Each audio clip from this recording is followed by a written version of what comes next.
Okay, here we go. We're going to do 5 more questions.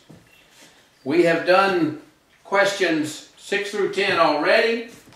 We're going to do questions 11 through 15. So this is questions 11 through 15 that we're going to do here, and they might get a little more complicated, I guess. Well, let's take a look at question 11 on page 750 in this book. This is Modern Real Estate Practice in North Carolina, and this is Ron Climer to show you how to pass the North Carolina real estate exam if math will do it for you. And by the way, math is about 15% of the exam. You got to get this math right. It says 2 brokers split the 6% commission on a $73,000 home. The selling salesperson was paid 70% of the broker's share. The listing salesperson was paid 30% of her broker's share. How much did the listing salesperson receive? Well, the good news is, I know most of y'all know how to do commissions or you never would have enrolled in real estate school in the first place. But let's just see. The house sold for $73,000 and the commission rate was 6%. All right? So 6% of $73,000, let's use a calculator, is $4,380. $4,380 is the total commission. Now, it says the 2 brokers split the commission. It doesn't say that they split it equally, but unless it tells you otherwise, that is the reasonable assumption. Now, sometimes it does tell you otherwise, but in this case, it doesn't say that it was split equally, but it's a reasonable assumption that it was. By the way, you've heard that old cliche, never assume anything. Well, that doesn't apply to the North Carolina real estate exam, because sometimes you have to assume what's the most reasonable thing. As I mentioned, remember in the previous video, we mentioned a vacant lot is 100 by 125. You can assume that the front number is the frontage, because that's the usual way. Same thing here. Usually, most of the time, just about always, traditionally, customarily, we split commissions 50-50. Doesn't have to be that way, but it usually is. Well, let's see. Half of $4,350 is $2,190. All right? So the salesperson, let's call this the selling salesperson, and let's call this the listing salesperson, all right? And let me erase this. So the selling salesperson, how much did the listing salesperson receive? That's what we want to know. So the selling salesperson got 70% of their broker's share, but we don't care. The listing salesperson got 30%. So of the $2,190 that came into the listing office, that salesperson got 30%. So times 0.30, and the calculator says $657. Wow.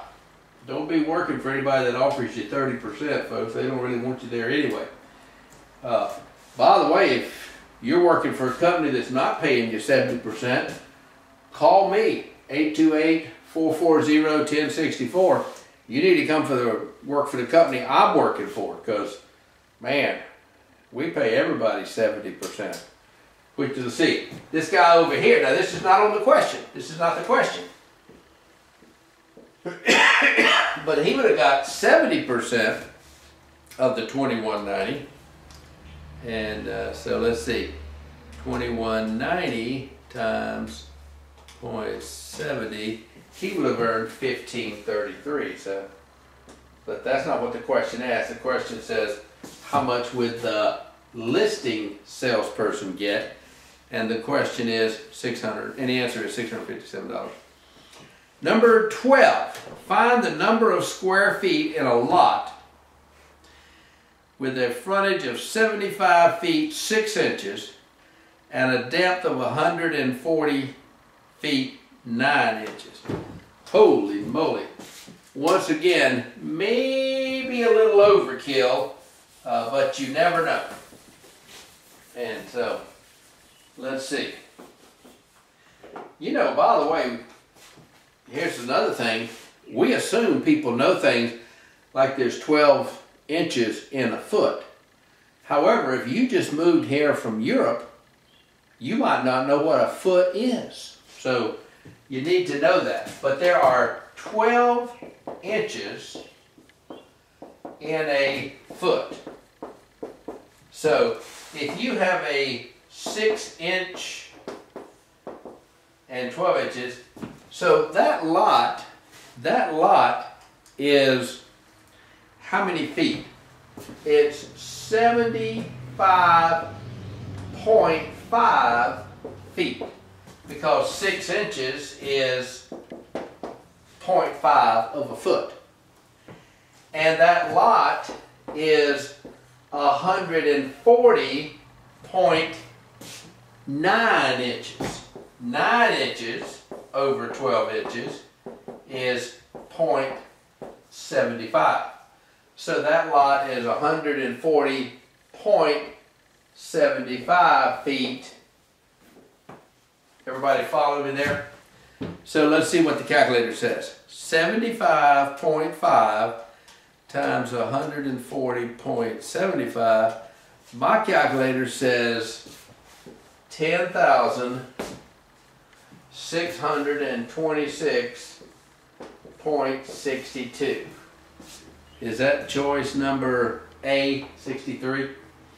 So 10,626.63 square feet. So that's the way you do that. You have to convert those inches to percentage of a foot in order to do that. And a little overkill there, but who knows. Now, question 13. Now, and by the way, question 13, I want to refer you back, if you've been with me all the while, you know, just a few minutes ago on question 5, on the first video, on question 5 on the first video, we talked about this formula here, I over RV. You remember that? We're either looking for the income, there's the formula, or we're looking for the rate, there's the formula, or we're looking for the value, there's the formula. So you cover up the one you're looking for, and this question says, number 13, look at the very last, well, let me read the question because some of y'all may not have the book. It says, you attempt to appraise a 28-unit apartment house, employing the income approach. You discover that each unit rents for $775 a month, an amount that seems consistent with light rental units in the vicinity. For the past 5 years, the annual expenses have averaged $82,460. The complex has maintained a consistent vacancy rate of 5%, and a potential investor is only interested if he can get a 9.5% capitalization rate, a rate of return. His return is 9.5%. What value would you arrive at using these variables? Now, if you did have the book and you're looking at the book with me, I would suggest you read the last sentence first. What value would you arrive at? What value would you arrive at? So the formula is value equals I over R. Now the R is the 9.5% return that Mr. Investor wants. And that looks like this, 0.95. So that's the R. All we have to do is get the income. Now the income is the net income. Now, I'm going to write down a pro forma statement here.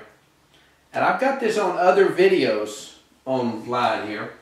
I've got these on other videos, but you need to be able to write this down just like I'm writing down. This is called a pro forma statement. Now the top of the pro forma statement is the potential gross income. And you need to be able to write that down, just like I just wrote it down from memory, because we've got to get to the net income. All right?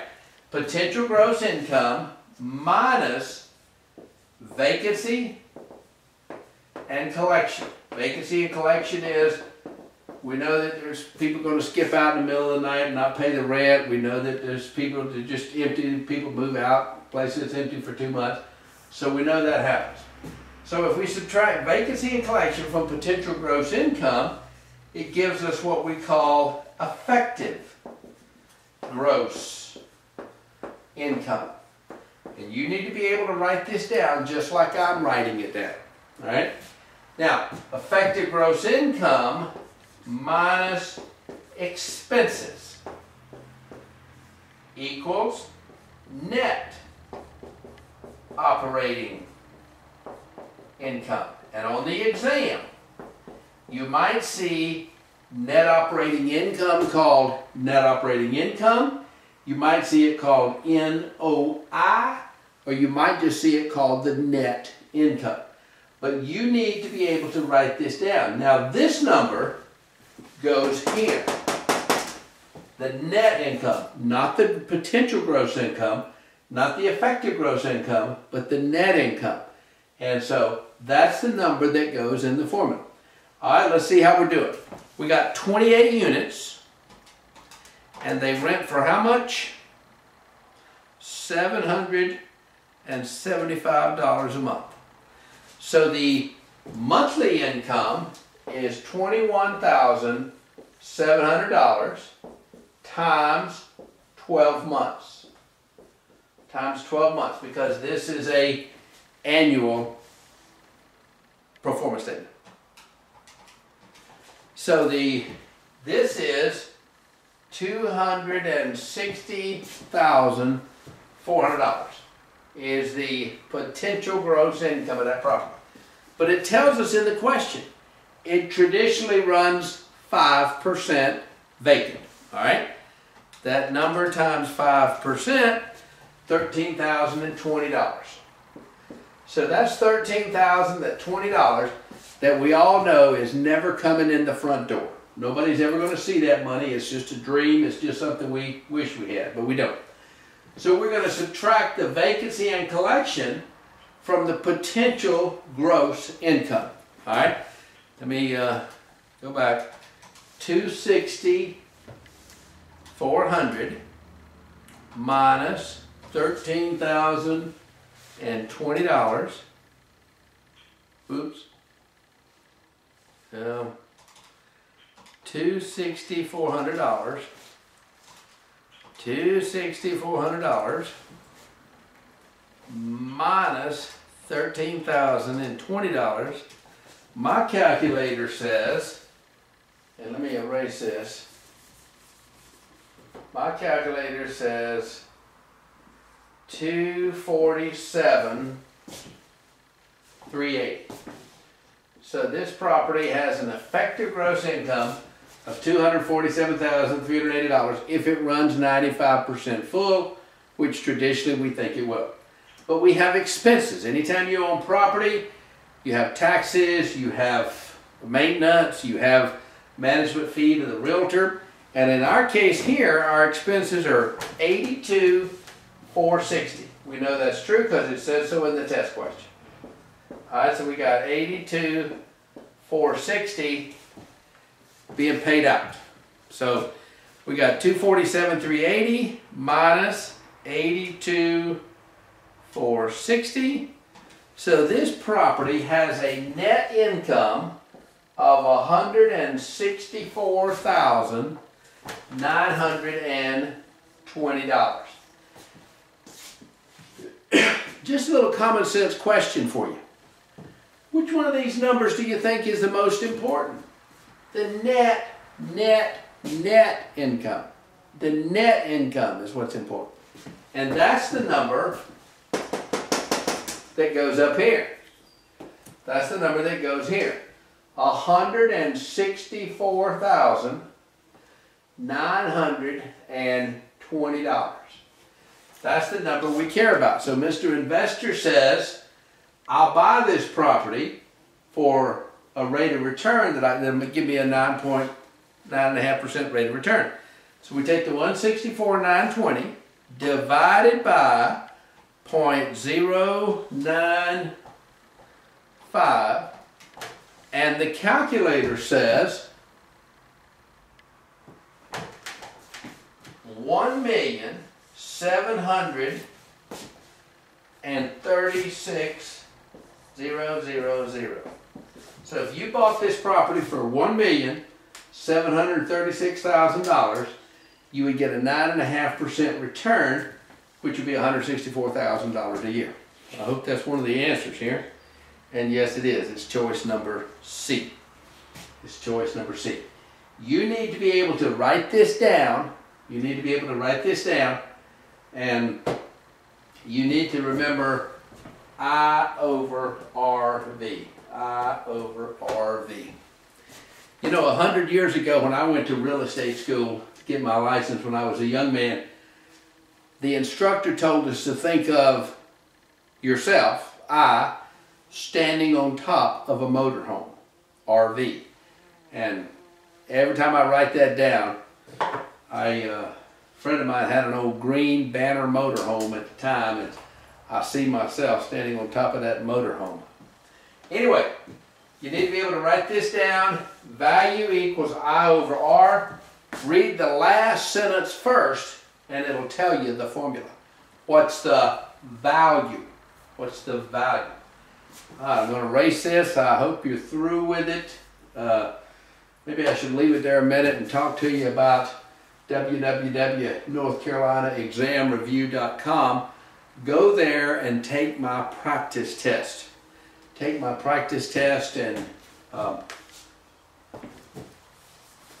you're all set.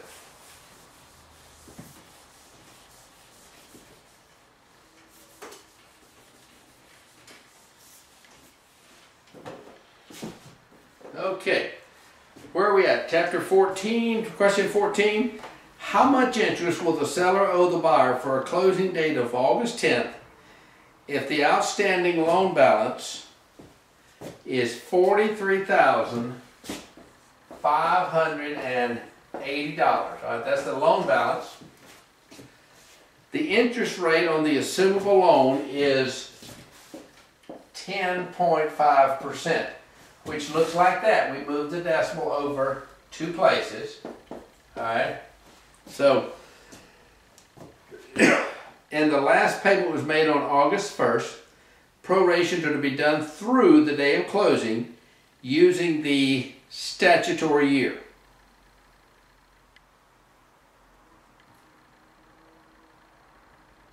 And the statutory year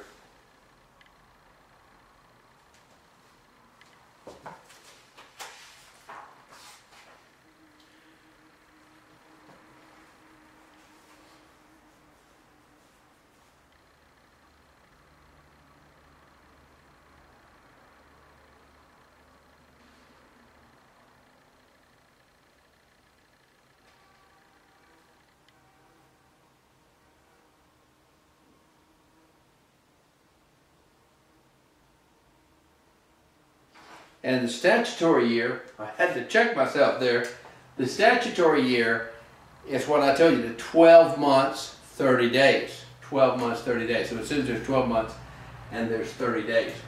So this is the loan balance, this is the interest rate. So let's compute the annual interest. And so the annual interest is 43,580 times 0.105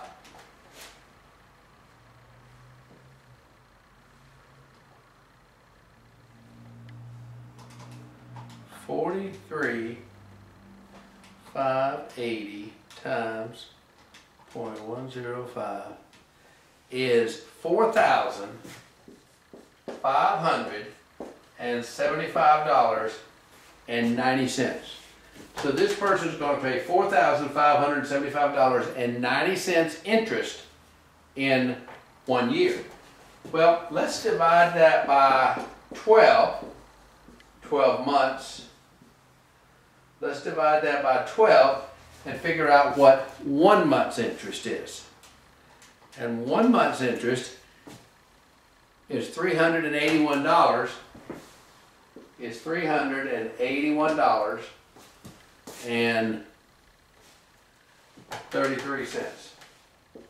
Actually, 325 cents. All right. So that is the monthly interest. Now, once again, they might not tell you this in the question. They just expect you to know this. Interest is usually, most of the time, traditionally, customarily, just about always, paid for in arrears. So when you make your August 1st payment of $381.32 in interest, you're paying the interest for the month of July. On August the 10th, there's interest owed. So on August the 10th, the buyer is going to take over the seller's loan, and on September the 1st, the buyer is going to make a payment. And he's going to be expected to pay $381.32 in interest. But 10 days of that is the seller's money. Are you with me? So let's take the 380, let's take that number there, and let's divide it by 30 days. All the months have 30 days, all right? So we're going to take 381,325. We're going to divide it by 30 days, and my calculator says that the interest is $12.71 per day. Now, how many days does the seller own the property? We're closing on August the 10th.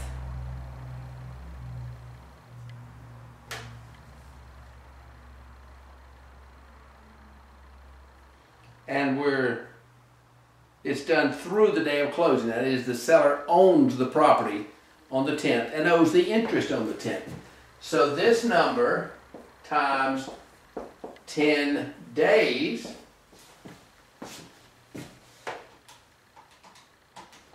is $127.10. Let's see, I want to write that number down. Is $127.10. Now that's $127.10.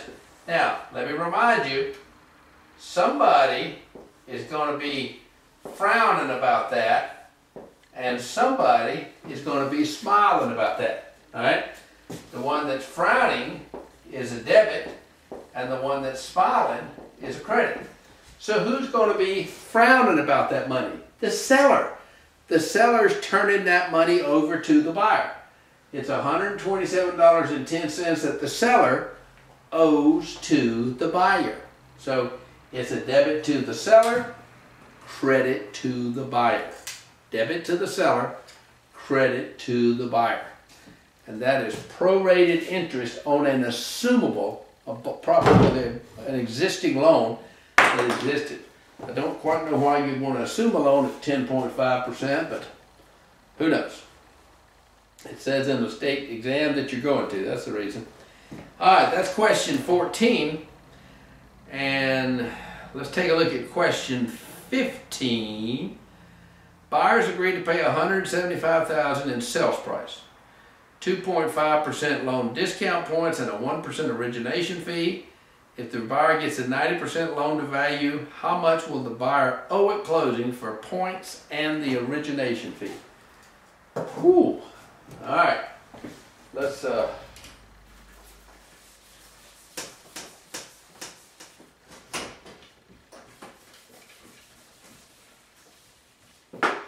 he's buying the house for $175,000. And he's getting a 90% loan. Is that right? Is that what it says? He's getting a 90% loan to value. All right, loan to value ratio. So $175,000 times 0.90.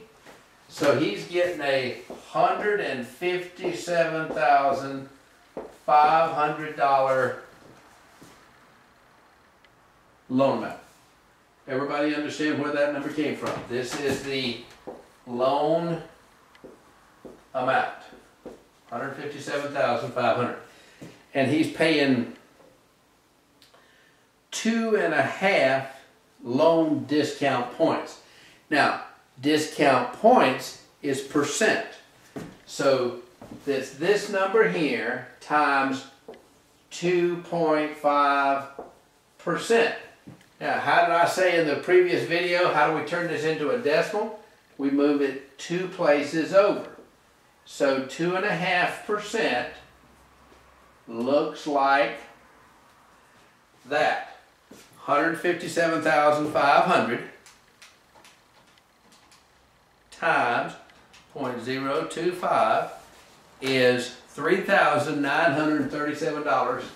I'm going to put that number up here. $3,937.50 that he's paying in discount points. Now he's also paying an origination fee of 1%. So this number here, excuse me, times 0.01. The loan amount times 0.01. Well, 157,500 times 0.01 is $1,575. $1,575. So Mr. Buyer's going to pay this to the mortgage company.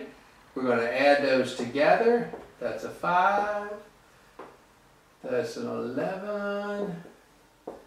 55, 12, 50. Is that one of the choices? Yes, it is. So that's $5,512.50 paid to the lender in discount points and origination fee. And so that's the way that works. By the way, you need to know what those are as well as how to do that arithmetic. But for now, all you need to know is the arithmetic. If I can help you, call me at 440-1064, area code 828. By the way, I live in Tryon, North Carolina. I sell real estate in Hendersonville, North Carolina. www.northcarolinaexamreview.com. And so let me know what I can do to help you. Take my free practice test at northcarolinaexamreview.com. You don't necessarily have to take it now, but take it maybe, a week or 10 days out from taking your exam. If you need any help, we've got it for you there. We've got it for you here. We've got all the rest of these videos on YouTube.